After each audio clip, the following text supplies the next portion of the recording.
Кривична пријава за проневера на 1000 евра добија поранешниот директор Зоран Атанасов, неговиот заменик директор и 5 мина вработени во Агенцијата за храна и ветеринарство. Од Министерството за внатрешни работи соопштија дека до обвинителството е поднесена кривична пријава против Атанасов поради сомненија за сторено кривично дело проневера во службата.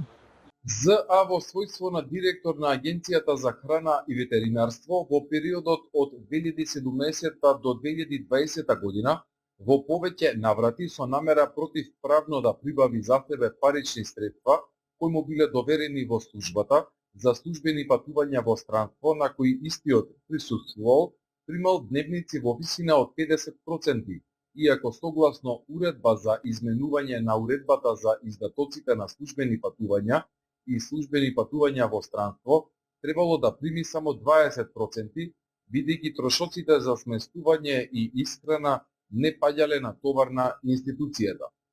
Заменик директорот на Атанасов пак заедно со другите 5 мина вработени според МВР подпишувале решенија за одобрување на службените патувања во странство, иако знаели и биле свесни дека решенијата не се донесени согласно уредбата и му ги исплатиле парите со што му помогнале на екс-директорот да се стекне со противправна имотна корист во вкупен износ од 62.530 денари, а на штета на буџетот на Агенцијата за храна и ветеринарство.